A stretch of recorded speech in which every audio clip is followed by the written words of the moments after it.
Bismillahirrahmanirrahim. Assalamu alaikum dear students. Let's talk now about the next lecture, which is about HMMs again. Very interesting topic that we been talking about in a very interesting discussion that was going on in the last class, which was about the elements of HMMs, how HMMs differ from Markov chains, what's the improvement, and then we talked a bit about some other specific things here. So let's take a step ahead. Let's go a step ahead and let's talk about the two problems, or let's say the problem that we last discussed in the first lecture was in the previous lecture was about if we know the hidden states, if we know the observable states, and if we know the model, so we can calculate the probability of observing that particular observable state from those hidden states given the model, right? The problem was very easy. So let's say that like you given almost everything, the observable states, the hidden states, as well as the model, and it was just a calculation of product of a few things. अच्छा, generally ना हमें hidden states given नहीं होती है. That's a big trouble. पिछला case हमने simplified case लिया, इसमें हमें हिडन स्टेट्स गिवन थी, उसमें बड़े मदद से सारा काम करते हैं. जनरली हमें हिडन स्टेट्स गिवन नहीं होती है, तो फिर उस केस में हमें क्या करना चाहिए? उस केस में अब हमारी प्रॉब्लम जो है दैट इज डिफाइंड. हम ये कहना चाह रहे हैं कि अगर मैं आपको मॉडल दे दूं, ठीक है, और फिर आपसे क्वेश्चन ये करूं कि what is the probability that this particular sequence, observable sequence, ठीक है, observable sequence of heads and tails और व्हाटएवर, ठीक है, ये इस खास मॉडल से ही जनरेट हो रहा है. What is the probability of that? तो ये क्वेश्चन जो है ना, this is a very interesting question. क्या मैंने आपको कहा कि अब हमारे पास ऑल्टरनेट है, एक मॉडल है ये वाला, so this is my first model, ठीक है, एक दूसरा मॉडल है which is the second model. अब मैंने आपको बता दिया कि मेरे पास जो है ना ऑब्जर्व हुआ है वो 6666666 ऑब्जर्व हुआ है मुसलसल, ठीक है. तो एक मॉडल है जिसमें के सारे मेरे पास जो है, जो इसमें डिफरेंट हिडन स्टेट्स है, सारा कुछ है, ये सारे के सारे इसमें लेट्स से फेयर भी हैं, इसमें कुछ जो बायस भी हैं, जो बायस हम कोई भी 6 की तरफ बायस नहीं है. अच्छा, ये दूसरा मॉडल है, इसमें सारे के सारे जो हैं वो लोडेड पड़े हुए हैं, और इसमें कुछ फेयर कुछ लोडेड थे, लेकिन जितने लोडेड भी थे वो 1 2 3 4 5 की तरफ लोडेड थे, वो 6 की तरफ कोई लोडेड नहीं था. ये दूसरा मॉडल है, एक और एचएमएम. इसमें इसकी अपनी प्रोबेबिलिटीज हैं, अपने जो है डिफरेंट वो है, सारा कुछ है, लेकिन इसमें सारे के सारे जो है ना, जितने भी आपके हिडन स्टेट्स हैं, वो सारी की सारी 6 की तरफ बायस्ड है. हर एक डाइस इसमें 6 की तरफ बायस्ड है, डिफरेंट प्रोबेबिलिटी, कोई 0.9 है, कोई 0.8 है, कोई 0.7 है, लेकिन इसमें डिफरेंट बायस मौजूद है, ठीक है. अच्छा, इवन नंबर ऑफ डाइस भी डिफरेंट हो सकते हैं. इसमें नंबर ऑफ डाइस 4 है, इसमें नंबर ऑफ डाइस 5 है. अब क्वेश्चन ये है कि व्हाट इज द प्रोबेबिलिटी कि ये वाला मॉडल, मैं इसमें इंटरेस्टेड नहीं हूं किस डाइस से जनरेट हो रहा है, इसमें इंटरेस्टेड हूं कि क्या इस वाली कप से जनरेट हो रहे हैं या इस वाले कप से जनरेट हो रहे हैं. सो मैं दो मॉडल्स को आपस में कंपेयर करना चाह रहा हूं. तो आपका जो क्वेश्चन है मुझसे वो ये है कि give me the observable sequence of observing six sixes from this model versus 6 sixes from this model. तो जाहिर है जिसमें कि 6 की तरफ हर पॉइंट हर एक डाइस बायस्ड है, उसी में से 6 sixes की ऑब्जर्विंग प्रोबेबिलिटी ज्यादा होगी. Naturally that sequence will be generated from this particular thing, इसमें के सारे 6 की तरफ बायस्ड है, इसकी प्रोबेबिलिटी हायर आएगी, वैल्यू बड़ी आएगी, जबकि इसमें प्रोबेबिलिटी लोअर आएगी, वैल्यू बहुत छोटी आएगी. क्यों? क्योंकि इसमें फेयर भी है, इसमें बायस्ड भी है, तो दूसरे की तरफ है 6 की तरफ कोई बायस्ड नहीं है, जबकि इसमें सारे 6 की तरफ बायस्ड है. ऑब्जर्विंग ऑल 6 sixes इसकी प्रोबेबिलिटी हाई जाएगा. On the other hand the probability of observing all 5s for example, यहाँ पे ज्यादा आपका ये वाला मॉडल है जिसमें के फेयर भी है और थोड़े से बायस्ड टुवर्ड्स अदर देन 6 भी पड़े हुए हैं. इसमें ऑब्जर्विंग ऑल 5s या observing a mixture of all numbers, इसकी प्रोबेबिलिटी हमेशा ज्यादा आएगी, ठीक है, तो इससे हमेशा 6 की प्रोबेबिलिटी ज्यादा आएगी. तो पहला सवाल तो ये है, अगर मैं आपको दो मॉडल्स दूं, तो the probability of generating a particular observable sequence from a model, ठीक है, what is that? तो कहने का मतलब क्या है? कहने का मतलब है, अब क्वेश्चन है what is the probability of observing a particular sequence O given the model. अब आपने कहा मॉडल 1 है, ये है, उससे हम O को ऑब्जर्व करने की प्रोबेबिलिटी क्या है, गिवन मॉडल 2 उससे O को ऑब्जर्व करने की प्रोबेबिलिटी क्या है। तो दिस इज आप मॉडल आप फिक्स कर रहे हैं, मॉडल 1 है उससे O क्या है, मॉडल 2 है उससे O क्या है, आपको प्रोबेबिलिटी कैसे निकालेंगे, एक सवाल है। एक दूसरा सवाल, what is the probability of observing basically sequence O, ठीक है।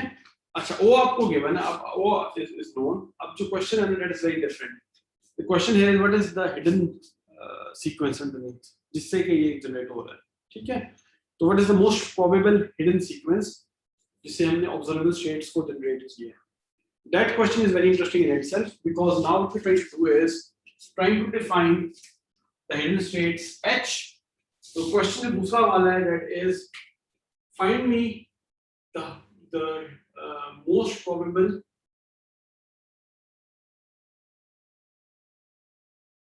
hidden state from a given model, and basically if I put it in a better form that is going to be P of H given O and model.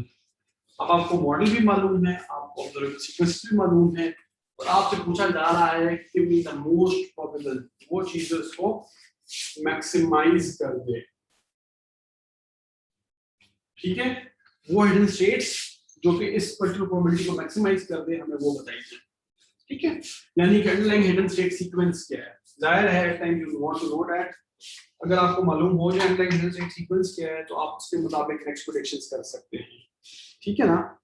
मसलन अगर हमें ये मालूम हो जाए कि एक खास अंडरलाइंग हिडन सीक्वेंस क्या आ रहा है, ठीक है, फॉर अ पर्टिकुलर आउटपुट, तो हम उसे बता सकते हैं कि इसमें हमें कितना फायदा है, कितना नुकसान है, या क्या हो रहा है, what is going on in the model itself.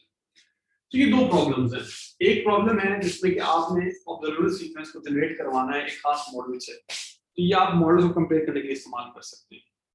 Model 1 versus model 2, कौन सा model is more suitable to generate this particular sequence? This is the problem here. This problem is find the hidden underlying sequence which has most probability generated this observable sequence from this given model. ठीक है, model fix हो चुका है, ठीक है, observable sequences भी मालूम है, लेकिन हमें हिडन सीक्वेंस मालूम नहीं है, हिडन सीक्वेंस हमें मालूम करना है। अच्छा, क्वाइट इंटरेस्टिंगली दोनों प्रॉब्लम्स बहुत सिमिलर प्रॉब्लम्स हैं, and we'll talk about both of them quite quickly, ठीक है जी। तो पहली प्रॉब्लम है, let's start with the first problem, ठीक है।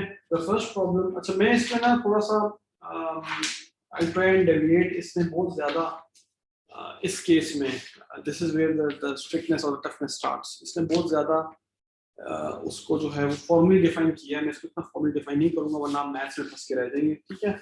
मैं इसकी जिंदगी आपके लिए आसान करता हूँ, सिंपल वर्ड्स में इसको एक्सप्लेन करता हूँ, ठीक है। प्रोबेबली आई थिंक कि आप यही में ये चीज पढ़ रहे हैं या पढ़ चुके हैं, इसके आपको वीडियो रिकॉर्ड लेक्चर मैंने फवाद साहब का लिखा हुआ है, ठीक है। So he must have taught you the whole hmm and the concept in a this Lebanon paper, I think, in a very उन्होंने इसी के जो है ना वो फिगर्स और चीजें यूज की हैं। I'll not be doing that, I'll basically just be doing it in a much simpler manner, ठीक है जी। अच्छा, प्रॉब्लम की तरफ आ जाते हैं, ठीक है। ये सारी चीजें आपको याद होनी चाहिए, जैसे from previous lecture, a transition है, बी एमिशन है, ये है, ये तो मॉडल, अगर ये गिवन है तो मैं मॉडल गिवन है, मॉडल का मतलब जिस चीज को मॉडल कह रहा हूँ that is all of these things, ठीक है। अच्छा, मैं इसी कॉरस्पॉन्डिंग टर्मिनोलॉजी चीजें यूज करूंगा and so that you can understand what is going on. अच्छा, क्वेश्चन ये है, लेट्स गो टू क्वेश्चन, मैं इसको रब कर रहा हूं, ठीक है। दोनों क्वेश्चन सामने रखेंगे और उसको सॉल्व करने की कोशिश करेंगे, पहले theoretically then maybe with a problem if it's possible, otherwise we may skip the application में भी, लेकिन कम से कम ये एप्लीकेशन को करने की कोशिश करते हैं। Let's see what we can do depending on how much time we have and how many lectures we want to spend on this. So let's take this problem first. What is the probability of observing O given the model? So model fix हो चुका है, ठीक है। You know the emission probabilities, you know the transition probabilities from that model. So अगर model change करेंगे तो आपको different observable sequence की probability आ जाएगी, and then you can compare two different models together. That is the main thing here. तो पहला सवाल तो ये है, the probability of observing O from a given model. तो इसके लिए अगर हम ग्राफिकली रिप्रेजेंट कर लें, ठीक है, ग्राफिकली पहले हम इसको रिप्रेजेंट करते हैं प्रॉब्लम को। द प्रॉब्लम हियर इज, और that is what we want to do, ठीक है। इसको मैं pen that is more readable. अच्छा, let's say probability of O given model मालूम करना है। Probability of O given model is you've got, अगर हम let's say we want to find the probability of observing O given model है, ठीक है, model आपको पूरा गिवन है, it's the same fair and loaded point example, और O जो है आपके पास, for example let's take the simplest case of observing 3H and a T, ठीक है। So observable sequence ये है। अच्छा, अब इसमें जो आपके पास मॉडल बन रहा है, that is you can generate H in either fair or loaded point, ठीक है जी, fair और loaded point, fair और loaded point, fair और loaded point, right? कोई शक है इसमें? 4 सीक्वेंसेस हैं, आपने जनरेट जो किया है, your generation is basically H, H, H and T, ठीक है जी। आपके पास पॉसिबल स्टेट्स H जनरेट हो सकता है लोडेड से, फेयर से, लोडेड से, फेयर से, लोडेड से, फेयर से, लोडेड से, फेयर से, राइट। अच्छा, एक प्रोबेबिलिटी ऑफ कोर्स है जिसको मैं बेसिकली कहता हूँ पाई से है, ठीक है, और एक प्रोबेबिलिटी और है जिसको मैं कहता हूँ एंडिंग प्रोबेबिलिटी है, ठीक है। टिपिकली हम एंडिंग प्रोबेबिलिटी को नेग्लेक्ट करते हैं, ठीक है, लेकिन हमें उसको काउंट करना चाहिए, हो सकता है इट माइट बी काउंटेड। अच्छा, इसके अगर हम लिंक्स बनाएं तो लिंक्स इसके ये बनते हैं कि यहाँ से इधर जाने की प्रोबेबिलिटी है, यहाँ से this is starting probability, fair to fair, fair to loaded, loaded to fair, loaded to loaded, loaded to loaded, loaded to fair. Marker बेहतर ज्यादा इस्तेमाल करते हैं ताकि रीडेबल रहे।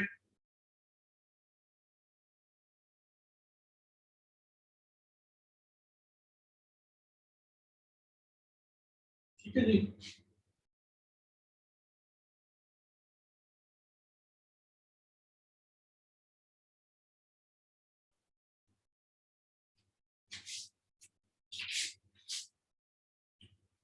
चार ऑब्जर्वेबल स्टेट्स थी, उनके इमेज में तमाम हिडन स्टेट्स ड्रॉ की हैं, ठीक है, और उसमें मैंने ये बता दिया है कि बेसिकली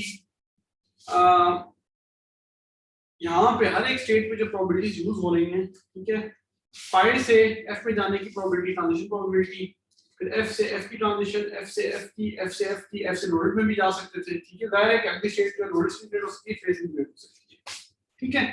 अच्छा, एक इंपॉर्टेंट बात जो है, हर एक स्टेप पे एक जो स्पेशल प्रोबेबिलिटी है, this is probability of observing head in fair, this is probability of observing head in loaded, probability of observing head in loaded, probability of observing head in loaded, ठीक है, probability of observing T in loaded, probability of observing T in F, probability of observing, इसको भी फिलहाल इस problem को रब करो, इसके बाद दोबारा वापस आएंगे, ठीक है, so we come back to it for sure, लेकिन for now I'm rubbing it, probability of observing H in F, probability of observing H in F, ठीक है ना जी। ब्लू में आप जो देख रहे हैं सारी की सारी एवरेज प्रोबेबिलिटीज है इन ईच स्टेट, जो ब्लैक में है, जो रेड और ब्लैक में है, these are basically transition probabilities either starting in F or in L and then transitioning from one probability to another।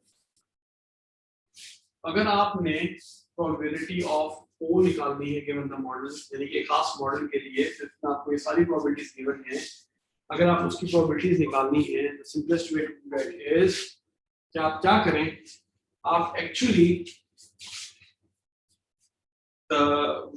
the simplest way would be, या अगर मैं आसान एक illogical method है, लेकिन sorry not illogical, the most logical method, लेकिन one of the complex methods is आप कहेंगे कि मैं लास्ट से स्टार्ट कर दूं एंड लास्ट ऑब्जर्व करने की प्रोबेबिलिटी क्या है, ठीक है, और लास्ट ऑब्जर्व करने की प्रोबेबिलिटी पिछले पूरे सीक्वेंस से मैप करूं एंड सो ऑन, यानी कि बड़े से स्टार्ट करूं, छोटे छोटे छोटे छोटे सारे चंक्स निकालूं, हर चंक की प्रोबेबिलिटी निकालूं, हर पाथ की प्रोबेबिलिटी निकालूं, यहाँ से पॉसिबल कितनी पाथ है, ये पाथ भी है, ये पाथ भी है, ये पाथ भी है, ये पाथ भी है, ठीक है, ये पाथ भी है, जितनी पाथ्स बनती है सारी पाथ्स की प्रोबेबिलिटी निकालूं, उन सारी पाथ्स की प्रोबेबिलिटी को अगर मैं यहाँ से स्टार्ट कर रहा हूँ, ठीक है, कितनी पाथ्स बनती है, लेट्स लुक एट इट। एक पाथ बनती है यहाँ से स्ट्रेट ये वाली, एक पाथ बनती है यहाँ से ये वाली, एक पाथ बनती है यहाँ से ये वाली, ठीक है, एक पाथ बनती है यहाँ से ये वाली, एक पाथ, मतलब इसकी जितनी पॉसिबल पाथ्स बनती है, कॉम्बिनेशंस बनती है, सारों की प्रोबेबिलिटी निकालूं, सारों का प्रोडक्ट लूं, ठीक है। यहाँ पे क्या है, दिस इज आप ऑलरेडी मालूम है, अगर मैं इस पाथ की प्रोबेबिलिटी निकालना चाहता हूँ, इस पाथ की प्रोबेबिलिटी क्या है, this probability multiplied by this probability, multiplied by this probability, multiplied by this probability, multiplied by this probability, multiplied by this probability, multiplied by this probability, multiplied by this probability। एक path की probability निकालने के लिए हमें क्या करना पड़ता है, जितने पाथ की प्रोबेबिलिटीज आ रही है सारों को मल्टीप्लाई करें, जितनी भी एमिशन प्रोबेबिलिटीज और जितनी भी ट्रांजिशन प्रोबेबिलिटीज आ रही है और जितनी भी शॉर्ट प्रोबेबिलिटीज है, सारों को आपने मल्टीप्लाई करना है, तो आपको उस पाथ की प्रोबेबिलिटी मिल जाएगी, ठीक है। द प्रोबेबिलिटी ऑफ फाइंडिंग, ये observable sequence इस मॉडल से जनरेट हुआ है, is equivalent to defining the probability of sum of probabilities of all the paths। जितनी paths इस मॉडल में एग्जिस्ट कर रही हैं उसको सम ले लो, प्रोबेबिलिटी निकालने का सम ले लो, this is going to define the probability of O given model। आपको एक पाथ में अगर डिफाइन करो तो उसकी आपको प्रोबेबिलिटी निकालना आ गई है। This is what we exactly did in the last lecture। अगर मैं इसको redefine करूं for you, ठीक है, to make things more compatible with this lecture, तो आपने लास्ट लेक्चर में पता है क्या किया, जब आपको हिडन स्टेट भी गिवन है और आपको वो भी गिवन है, तो actually you know the path, you know कि ये फेज से जनरेट हुआ था, ये भी फेज से जनरेट हुआ था, ये भी फेज से हुआ था, ये लोडेड से हुआ था, आपकी पाथ जो बनेगी वो फेयर फेयर फेयर लोडेड और एंड, ये पाथ बन जाएगी, राइट। तो आपने पिछले लेक्चर में क्या सीखा, आपने एक पाथ की प्रोबेबिलिटी निकालना सीखा, ठीक है। I didn't do that purposefully because यहाँ पे आकर थोड़ा सा नेक्स्ट लेवल ऑफ कॉम्प्लेक्सिटी जा रहे हैं। तो अगर मैं इसको इस तरह ग्राफ की फॉर्म में ड्रॉ करूं ग्राफिकली, तो आपने एक पाथ की, अगर आप विटनेस स्टेट मालूम हो तो actually you know the path that was taken from this model which made a sequence, ठीक है, मॉडल भी गिवन था, पाथ भी गिवन थी, तो सिंपली इसको प्लॉट लेके you know how to calculate the probability of a path. सबसे सिंपल तरीका क्या होगा इस मॉडल से जनरेट हुआ है, टेक ऑल द पाथ्स, ठीक है, take the probability and sum it up starting from here ending to here, जितनी पाथ्स बनती है सारी पाथ्स ले, सारी प्रोबेबिलिटीज को उसमें से निकालें, ठीक है, पाथ की प्रोबेबिलिटीज को, और उसको उसके बाद finally simply add in here, ठीक है ना, नो कॉम्प्लेक्सिटी नथिंग, ठीक है। अच्छा सॉरी बहुत मॉस्किटोज हैं यहाँ पे, so that's a bit of a mess, लेकिन अच्छा, सो नेक्स्ट थिंग जो हम मूव करना चाहते हैं, जिस पे बात करना चाहते हैं, we want to discuss that, and that is इस पर्टिकुलर केस को आपने सिंपलीफाइड केस में आपने कहा जितनी पास बनती है सारी पास ले लूं, जितनी पास की सारी प्रोबेबिलिटी सम कर दूं, मुझे पता चल जाएगा इस मॉडल से जनरेट होने की प्रोबेबिलिटी क्या है, ठीक है, बिल्कुल ठीक है, I think that works very well, बड़ा आसान सा तरीका, कितनी पास बनती है सारी पास का प्रोबेबिलिटी निकालने, प्रोडक्ट्स निकालने उनके, और उसके बाद उसका जो सम आता है फाइनली, जितनी पास बन गई आपके हर पास की वैल्यू आ गई, उसका सम ले लें, जितनी पाथ्स का सम आ गया टोटल, ठीक है, and that defines the probability of generating a particular sequence from this HMM if you don't know the hidden states, ठीक है ना। if you know the hidden states तो फिर ज़रा आपको पाथ एक पाथ पूरी मालूम है, पाथ पूरी मालूम है तो मसला हुई, जब पिछले लेक्चर में देखा product of this into this this into this this into this, सारे प्रोडक्ट लेते जाओ तो आपको एक पाथ की प्रोबेबिलिटी निकल जाएगी, एक पाथ की प्रोबेबिलिटी आ गई, जितनी पाथ से सारे पाथ की सम ले प्रोबेबिलिटी निकाल लो पहले, फिर उसका सम ले लो, तो आपको इस मॉडल की प्रोबेबिलिटी निकल आएगी। The probability of observing O given the model is sum of probabilities of all paths। आसान तरीका। प्रॉब्लम क्या है? प्रॉब्लम इज कि इसमें आप सोचो कितनी ज्यादा कॉम्प्लिकेशन इन्वॉल्व है, कितना मुश्किल काम हो गया है। Theoretically it's easy to understand, लेकिन आप पाथ्स निकालने बैठो तो जितने बड़ा सीक्वेंस होता जाएगा उतनी पाथ्स एक्सपोनेंशियली ग्रो करती जाएंगी, जितने स्टेट्स बढ़ेंगी उतने ही आपकी पाथ्स एक्सपोनेंशियली बढ़ेंगी। So in short, practically it's impossible to find this value कि आखिर एक खास ऑब्जर्वेबल सीक्वेंस मॉडल से जनरेट होगी, क्या प्रोबेबिलिटी इसी मॉडल से जनरेट हुआ है, दूसरे मॉडल से जनरेट नहीं हुआ है। This becomes practically improbable. ठीक है, जो आप हमने कॉन्टेक्स्ट में पढ़ा हुआ है, डिस्क्रीट मैथ्स में भी पढ़ा हुआ है और डेटा स्ट्रक्चर्स में भी पढ़ा हुआ है डिटेल, जो आप इस तरह इंक्रीज करें या इस तरह इंक्रीज करें, प्रॉब्लम एक्सपोनेंशियली ग्रो कर रहा है, क्योंकि पाथ्स एक्सपोनेंशियली ग्रो कर रही है, क्योंकि पाथ्स एक्सपोनेंशियली ग्रो कर रही है, it becomes almost impossible at a certain time. ठीक है, छोटी सी एग्जांपल है, हम डेटा साइंस की बात करते हैं, डेटा साइंस में typically thousand of sequences long हो सकते हैं, बायोइन्फॉर्मेटिक्स में हम थाउजेंड ऑफ जो प्रोटीन लेंथ है that can thousand of amino acids long, DNA के length definitely thousand of nucleotides long होता है एंड सो ऑन। जितना डेटा जनरेट होता है it's not be a very long, उसमें हो सकता है नंबर ऑफ अल्फाबेट्स भी काफी ज्यादा हो। For example, DNA में there are DNA में amino acid में अगर बात करें there are 20 sequences, 20 amino acids. So naturally this is impossible to scale up. ठीक है, हाँ conceptually simple है, simple path के निकालना में path निकालना में आता है, उसके मुताबिक हम इसके निकालें और उसको sum कर लें. This should define this. Luckily for us, एक बड़ा interesting case है. There was a small observation. That observation was कि अगर आपने इस पूरे observable sequence का small generate होने का sequence निकालना है, this is equivalent to saying कि मुझे आप basically इस जगह पे probability of observing one less, यानी कि जो आखिरी element है ना इसमें उसको निकाल दूं, ठीक है, from where and from this multiplied by P of t given f multiplied by P of t given f. इन दोनों वैल्यूज को मैं सिंपली जो पीछे की वैल्यूज आ रही हैं उस पे सम करूं, ठीक है। अगर मुझे पीछे की ये दोनों मालूम है, सिंपली क्या करना है मैंने, this can be found by multiplying this probability and this probability with this one, ठीक है, प्लस इसमें देखो कितने पाथ्स आ रही है, इसमें there are just two paths that are coming up, ठीक है। यहाँ तक पहुंचने के जितने भी तरीके हैं वो यहाँ से गुजर रहे हैं, यहाँ से गुजर रहे हैं, राइट। तो यहाँ तक पहुंचने के लिए मुझे इसकी प्रोबेबिलिटी चाहिए, यहाँ तक पहुंचने की प्रोबेबिलिटी, और यहाँ पे फिर p given f को एडमिट करने की प्रोबेबिलिटी, ठीक है। एंड देन जो यहाँ पे प्रोबेबिलिटी है दैट इज बेसिकली यहाँ तक पहुंचने की probability multiplied p of t given l की प्रोबेबिलिटी। तो ये मुझे इसकी प्रोबेबिलिटी बता रही है, इसकी प्रोबेबिलिटी बता रही है, चाहे यहाँ जैसे मर्जी पहुंचे, हम पहुंचेंगे तो इधर ही ना, इन्हीं दो जगहों पे पहुंचेंगे। These two are the common points. और इधर पहुंचने के बाद मैं सिंपली इसकी एग्जिट प्रोबेबिलिटी से मल्टीप्लाई कर लूं, इसकी एग्जिट प्रोबेबिलिटी मल्टीप्लाई कर लूं, दोनों का सम ले लूं, तो मुझे तमाम पिछले पाथ्स का बेसिकली सम यहां मिल रहा है। What have I done here? What is the trick here? The trick here is really simple. In this graphs, यहां तक पहुंचने के पाथ्स कितने हैं? There are many paths. लेकिन सारे के सारे दो पॉइंट से गुजर के ही जाएंगे, इसके अलावा गुजर ही नहीं सकते, राइट। तो मैंने क्या किया, मैंने कहा मुझे आप इन पाथ्स की प्रोबेबिलिटी बता दो, मुझे आप इन दो जगहों की प्रोबेबिलिटी बता दो, इन दो जगहों तक पहुंचने की प्रोबेबिलिटी बता दो। मैं उसमें एक एलिमेंट्री ऑपरेशन और करूंगा और मैं जो नेक्स्ट स्टेप्स हैं उसके दो ही पाथ्स अगर होंगे उनको सिंपली सम कर लूं तो मेरे पास एक्चुअली यहां तक पहुंचने की प्रोबेबिलिटी आ जाएगी, राइट। इस मॉडल से यहां तक पहुंचने की प्रोबेबिलिटी आ जाएगी। मैंने बड़ा सिंपल सा काम किया है, मैंने प्रॉब्लम को सब डिवाइड कर लिया to smaller problem, something that we have seen in recursive problems.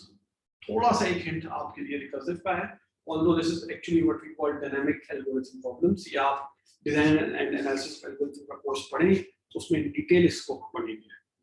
For now what is good enough for us is कि हम प्रॉब्लम को सिंपलीफाई करें इनटू सिंपलर सब प्रॉब्लम्स, जो कि रिकर्जन के केस में भी करते हैं। फैक्टोरियल ऑफ 5 ढूंढने के लिए आपको क्या कहते हैं, आप कहते हैं मुझे आप फैक्टोरियल ऑफ 4 दे दें, मैं उसको 5 से मल्टीप्लाई एक एलिमेंट्री ऑपरेशन करूंगा and I will find the recursive definition for you, I will find the factorial of 5 for you.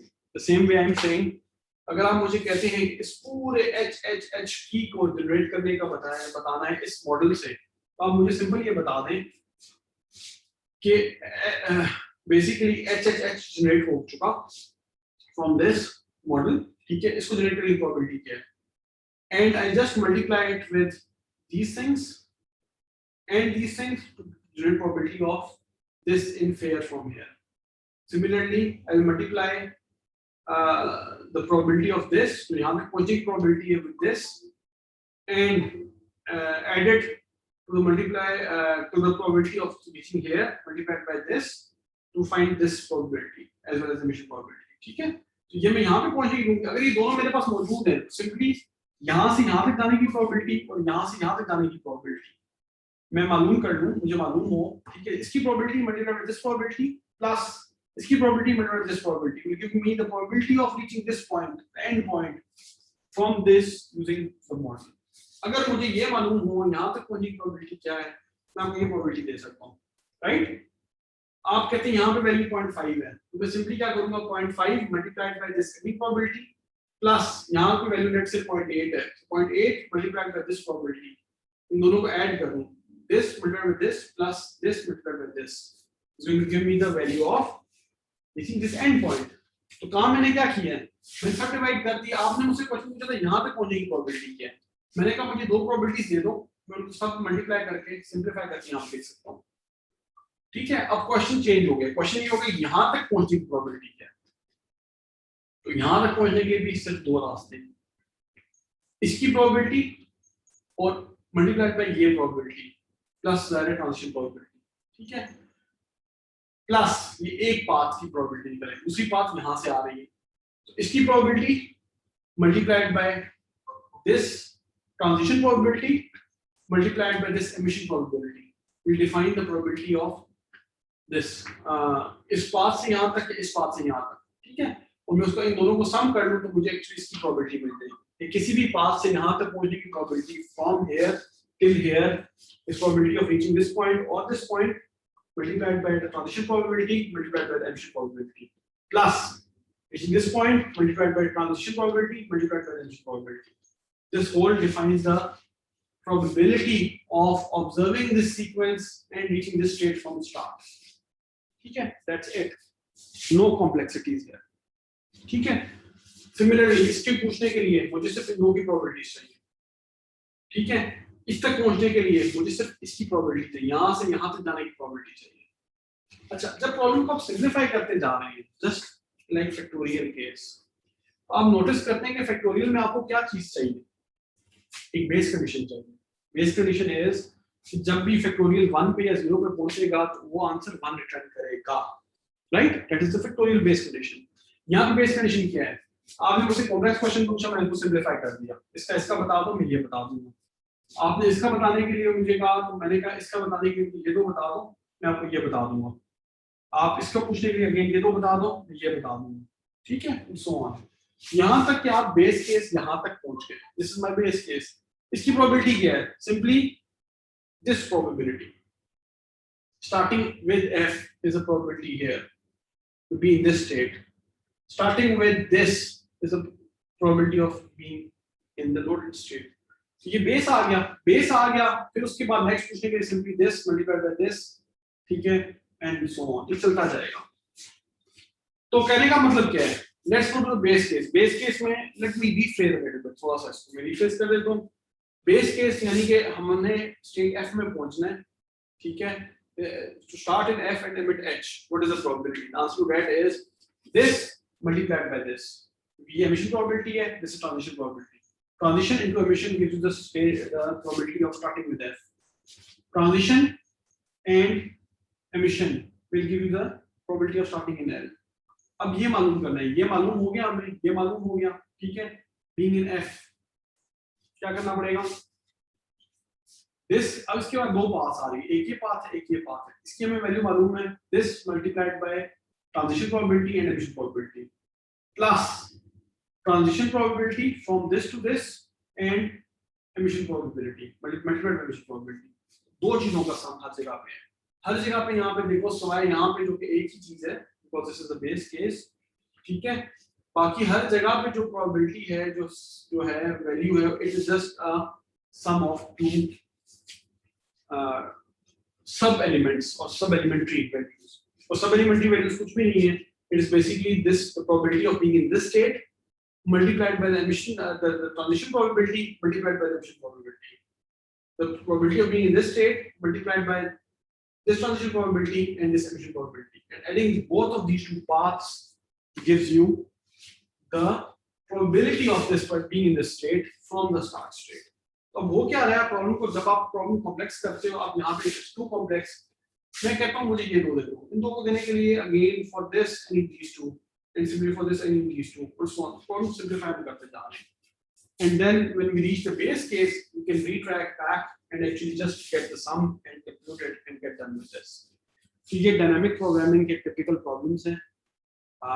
This is one dynamic programming problem. और जो algorithm मैंने आपके सामने सारी values को sum करके बनाया है, this is what we call basically the Y2P algorithm. Y2P algorithm is a specific type of dynamic programming algorithm, which you can simply, if you can draw it like this graph, because it will be computed very easily. ठीक है, इसको values को replace करते जाएं, probability at each point आपको Y2P की value देती जाएगी. Y2P के लिए हम typically जो symbol use करते हैं, वो सिर्फ use किया है, that is V. ठीक है, small v से हम Y2P के use कर रहे हैं. So this is VF1 या V1F कह सकते हो, V1L, V2F, V2L, V3L, V3F, V3L, V4F, V4L and V5E. Simply हम कह सकते हैं, V कह सकते हैं final वाले को, which is of final V value. जो V value it is equivalent to P of O given model. ठीक है, इस केस में P of HHHE given given model, जो HM का मॉडल था, उसके बारे में हमने डिफाइन करके बता दिया कि what is the probability of observing this sequence from this model. Three paths इस का सम लिया असल में. We found a smaller shortcut and कि हमेशा जो paths हैं वो यहीं से गुजर के जा रहे हैं, तो यहाँ तक अगर हम V value मालूम कर लें, multiply this V value with this transition probability, ठीक है, to for this. ये let's say अगर इसकी मालूम करनी है, ठीक है, तो V4F मालूम करना है. V4F is equivalent to V3F multiplied by transition from F to F, ठीक है, transition probability of F to F multiplied by probability of P given F plus the multiplication plus V of 3L multiplied by the transition from L to F multiplied by probability of P given F. ठीक है, इन दो को आप सम कर लें, आपके पास ये V4F आ जाएगा. V4F is V3F multiplied by some things and V3L multiplied by the transition and emission probabilities. और इन दोनों का सम जो है वो हमें V4F दे देगा. Similarly for V4L हर एक आप से मालूम कर सकते हैं. अलबत्ता V1F is simply transition probability of this multiplied by the emission probability. V1L is transition probability of this multiplied by the emission probability. ठीक है जी. There is no sum here क्योंकि हमें path एक ही है. लेकिन जहाँ दो पाथ्स हैं, फिर आपको दोनों पाथ्स का या दो से ज्यादा पाथ्स का भी सम लेना पड़ेगा. अगर हम तीन पे जाते हैं फॉर एग्जांपल, तो फिर तीनों पाथ्स का सम लेना है. Let us going to define the Y2P variable for you. So dynamic programming के through this can be resolved. हो क्या रहा है असल में, आप कंप्यूटेशन सेव कर रहे हो. यहाँ तक पहुँचने के जितने पाथ्स आते हैं उनमें कुछ में ये चीज कॉमन है, कुछ में ये चीज कॉमन है, तो आप बेसिकली उन मल्टीपल कंप्यूटेशंस को अवॉइड करते हो. That's underlying main thing that's going on. लेकिन for the sake of understanding, I think this is good enough for you to know. ये हमारा जो graphical है, this is really helpful in identifying the Y2P variables and in identifying इसी model से ये sequence generate हो रहा है. ये काम आप HMM के थ्रू कर सकते हो. अच्छा, तो एक प्रॉब्लम जो आपने सॉल्व की, that is what we call the probability of observing a particular sequence from a given model. मैं मॉडल चेंज कर दूं तो उसकी probability बदल जाएगी. हम बता सकते हैं कि कौन सा मॉडल ज्यादा feasible है. फॉर एग्जांपल हम उसी केस एग्जांपल में वापस जाते हैं जिसमें हमारे पास लोडेड डायर और अनलोडेड डायर थे. तो आई टोल्ड यू कि जिसमें लोडेड डायर पड़े हुए थे इसमें सारे के सारे लोडेड टुवर्ड्स 6 थे, और दूसरे में सारे के सारे जो थे वो लोडेड टुवर्ड्स अदर और या फेयर थे या अदर की तरफ लोडेड थे.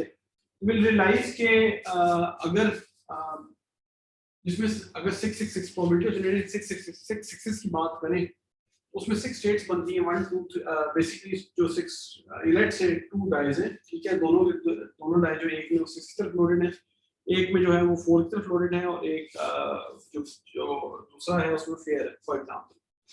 तो we'll notice कि 6 given F, 6 given fair die और 6 given loaded die या 6 given biased 1 and 6 given biased 2 die, ठीक है, सारों में जिसमें इसकी वैल्यू ज्यादा होगी ना वो ऑटोमेटिकली ओवरऑल वो ज्यादा देगा क्योंकि सारे 6 से बेट हो रहे हैं मुसलसल, ठीक है। तो नेचुरली एक उसको ज्यादा फेवर करेगा, एक कम फेवर करेगा। You can try that, I think you should do that as an exercise कि आप उस तरह का मॉडल बनाओ जिसमें से 2 डाई रखो। एक डाई में जो है वो probability of observing 6 is basically 0.9 और बाकी सारी जो है वो बेसिकली 0.1 डिवाइडेड बाय 5 बाकी सारों की 1 2 3 4 5 की। अच्छा, ऑन द अदर हैंड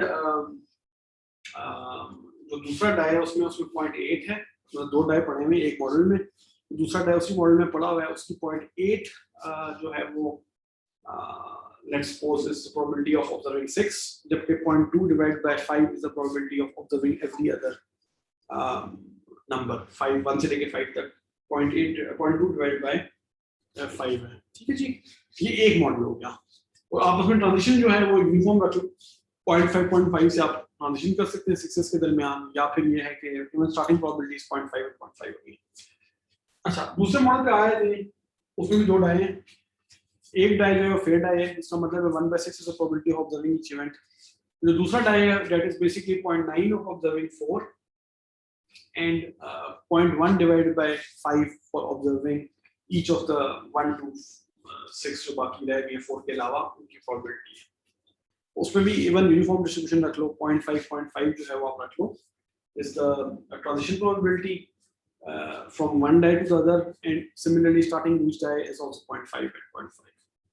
अब आप जब उस मॉडल को यूज करोगे नोटिस कि ऑब्जर्विंग 6 हर जगह पे जो डाई 1 है जिसमें हर चीज 6 की तरफ हेवीली फेवर्ड थी उसमें ये वैल्यूज बहुत हाई आएंगी, ठीक है। बाकी सारी तो ऑफ कोर्स फिक्स है 0.5 है, लेकिन ये वैल्यूज उसकी 0.8 और 0.9 चल रही होंगी मुसलसल, ठीक है।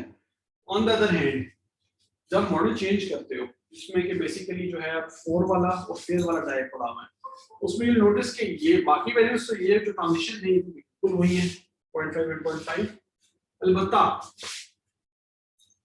जो प्रोबेबिलिटीज हैं एमिशन प्रोबेबिलिटीज उसकी बहुत लो होंगी, ठीक है। Either it will be 0.1 by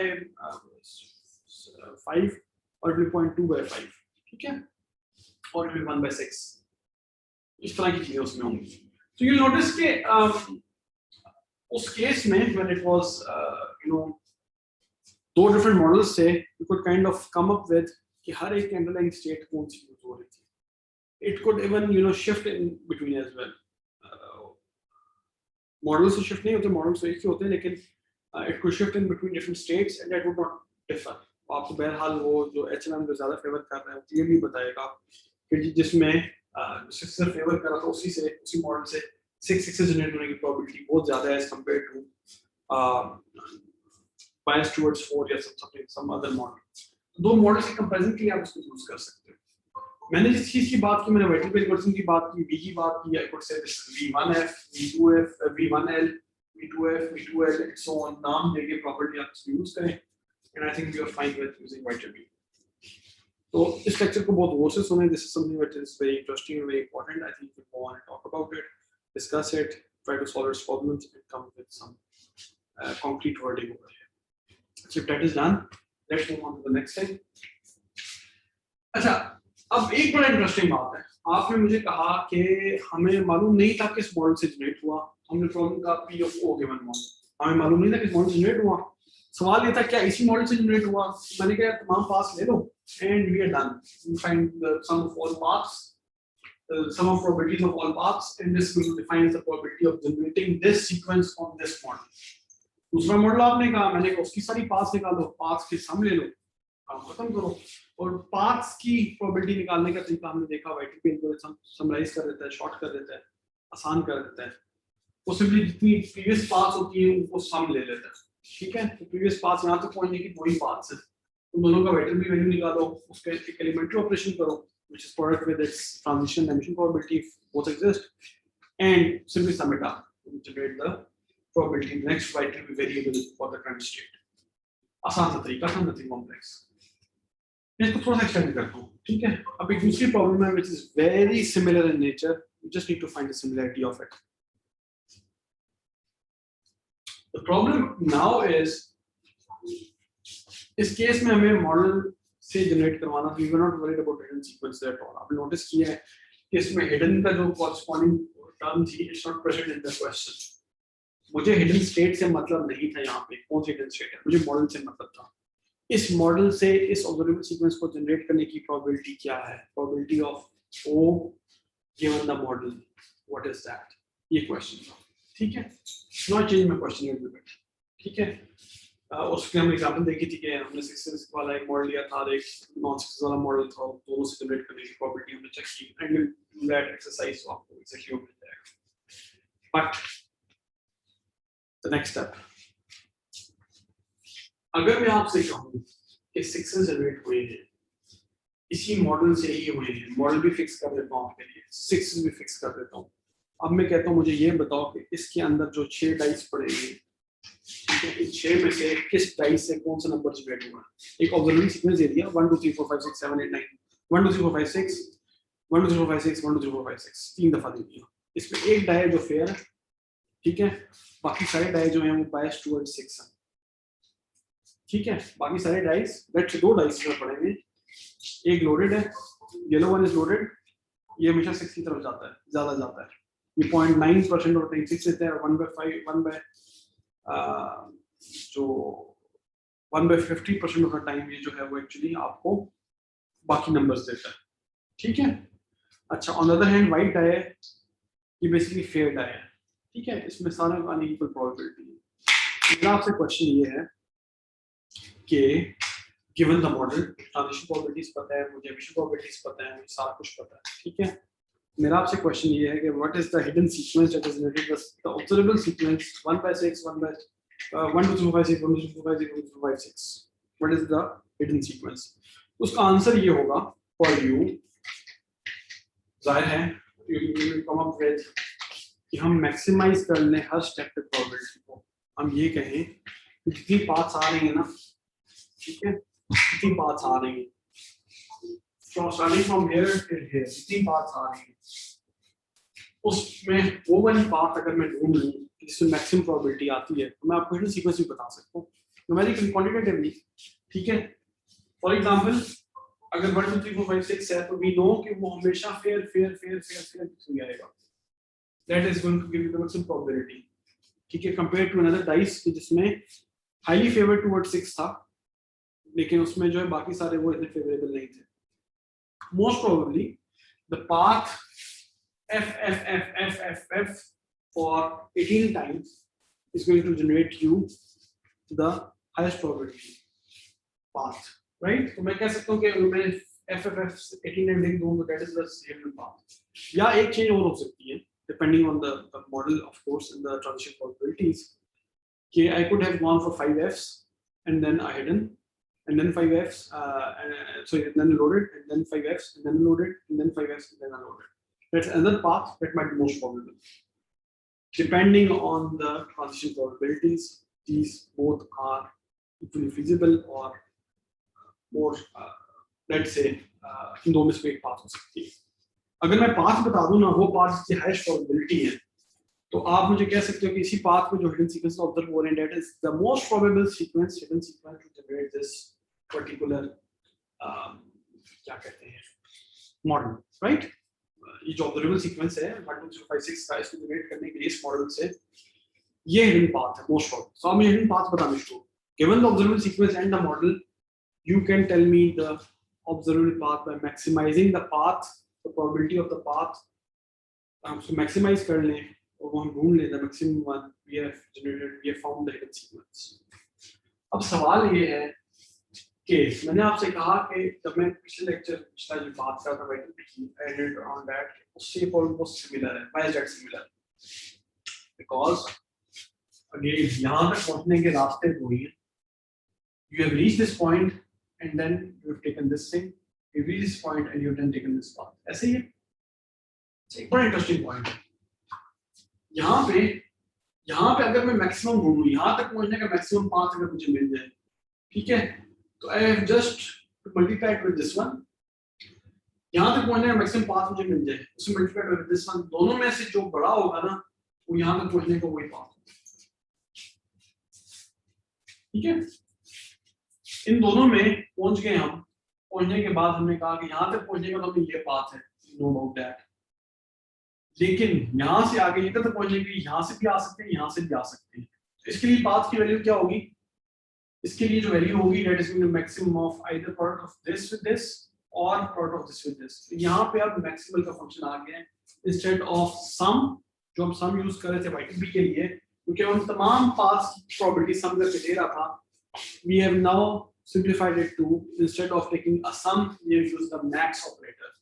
वो ऑपरेशन जो कि मैक्सिमम वैल्यू देगा वो इस पाथ को डिफाइन करेगा, वो मैक्सिमम पाथ बन जाएगी।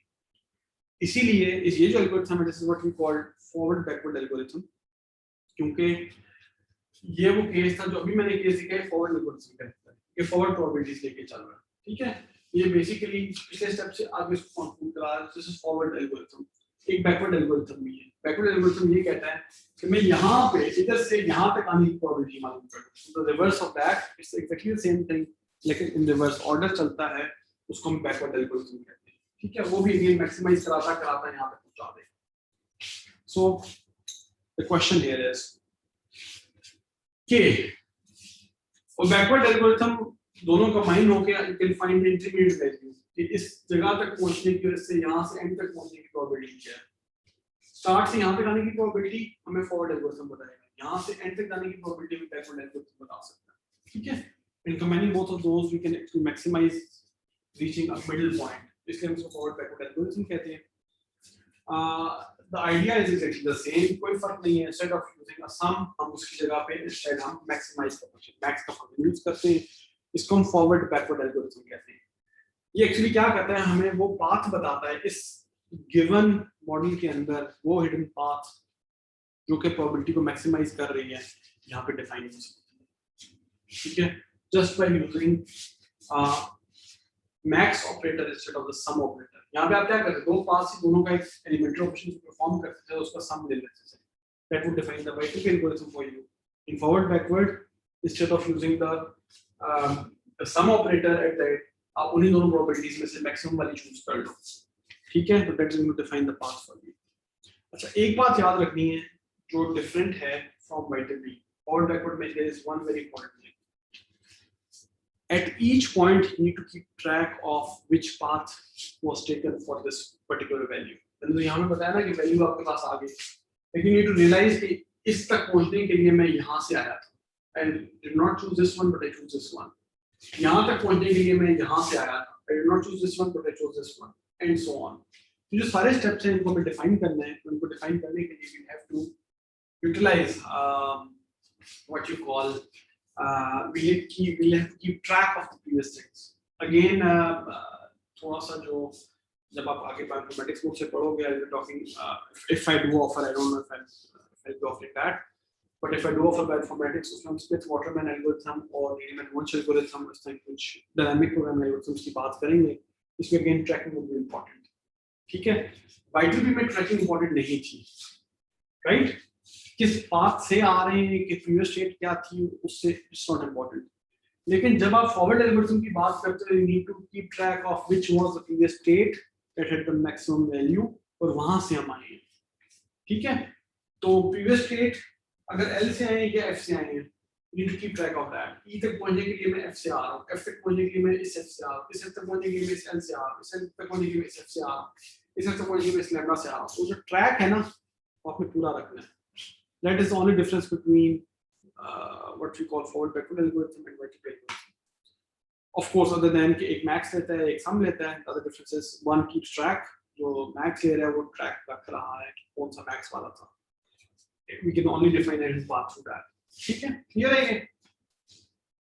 Again, अगर आप इसको उसी example में देखो कि जिसमें आपके पास dice हैं और dice में एक जो है biased die है, एक fair die है, ठीक है, तो if you generate all sixes तो वो ऑल लोडेड डाइस के थ्रू आने का चांस ज्यादा है, ठीक है। अगर loaded die towards 6 of course if it is loaded towards 4 for example, तो देन फेयर डाई से 6 आने का चांस काफी ज्यादा हो जाएगा, ठीक है।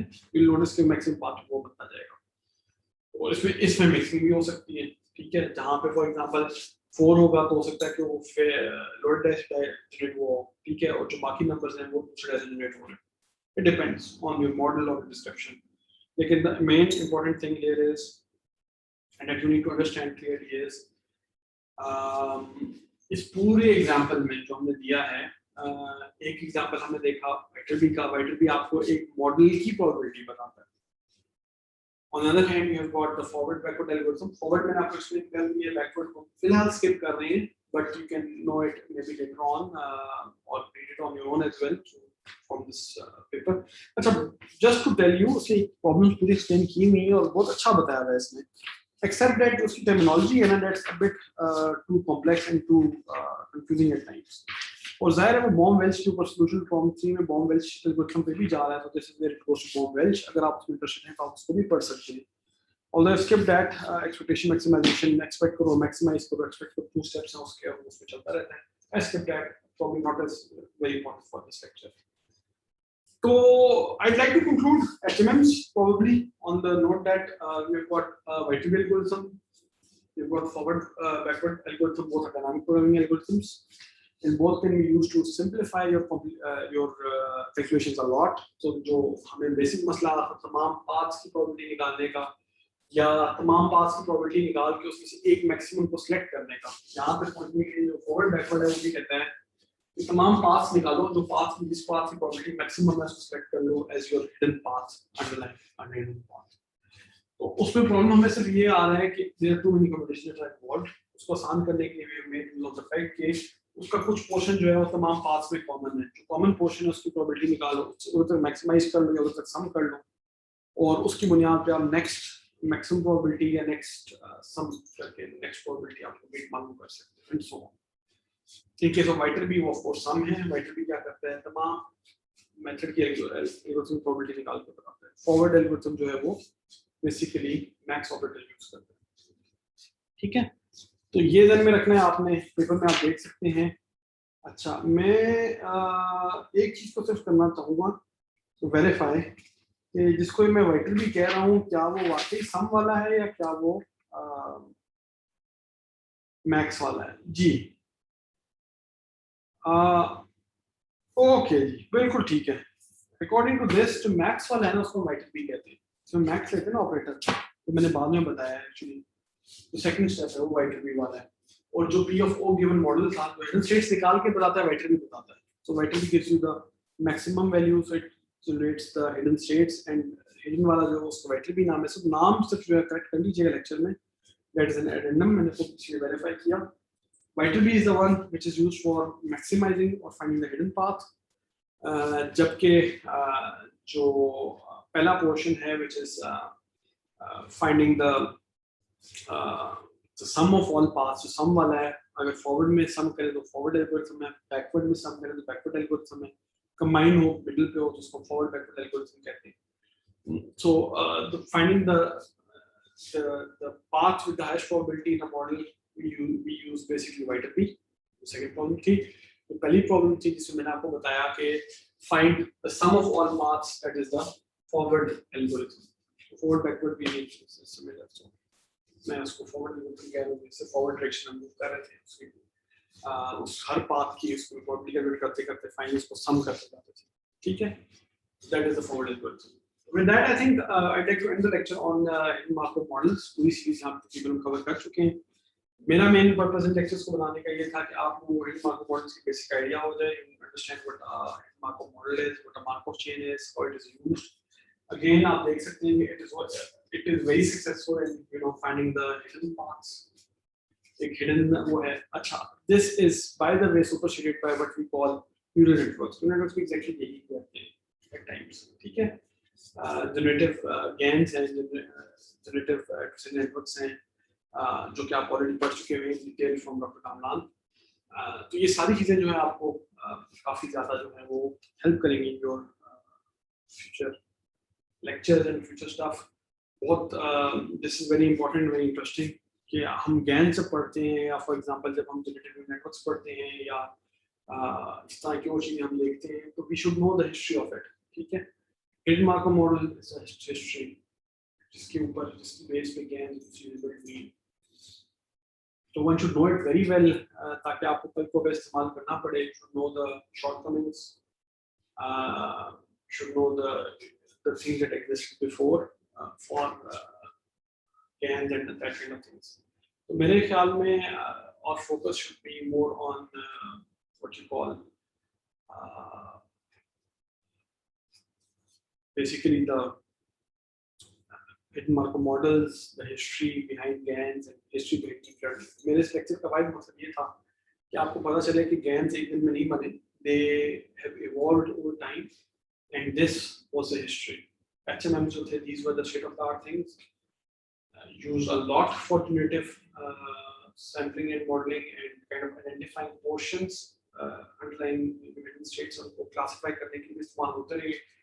तो ANN से पहले जो अरूज था HMMs का था, and this is a tool that you may still use in your FYPs if you master this and if you are able to identify, if you are able to map the problem into hidden states and observable states, and if you can define the model for them. ठीक है? Typically, the name Bayesian है, for example, is a typical example of this. लेकिन वो observable में या Markov chain में खाली इस्तेमाल होता है, not HMMs. So अगर कर लें तो I think this is really interesting and important for you. So finally, we come to the end of this Markov model series. I hope you've learned a lot about Markov models and Markov chains, the White algorithm, and the forward algorithm, etc. You need to practice it once, at least on the given example that I gave, to try and if you're able to do that, only then we can understand it. बगैर उसको solve किए आपको उसकी समझ नहीं आएगी. ठीक है? तो kindly उसको एक दफा कम से कम पेपर पे with the same example that I gave, try to solve it for any of the sequence of your own. You can compare to models. You can compare basically you can find a path in your own model, and you can check how YTB works and how forward algorithm works. Paper का मैं फिलहाल जिक्र नहीं कर रहा. And similarly, I think when जो Baum-Welch algorithm training है, कि अगर आपको just algorithm sequences बहुत सारे given हो और उसमें आपने model generate करना हो, तो कैसे करेंगे Baum-Welch? मैं डिस्कस नहीं कर रहा, but it's given in the paper that I'll upload as well for your reference. That's the whole plan. So that's it for HMM lecture. I hope it was very interesting and very knowledgeable series for you, and I hope you learned something out of it. Take good care and all the best for your final exams. This topic, I'll see what needs to be done with this topic. Right? Okay. Thank you very much. Take care. Allah Hafiz.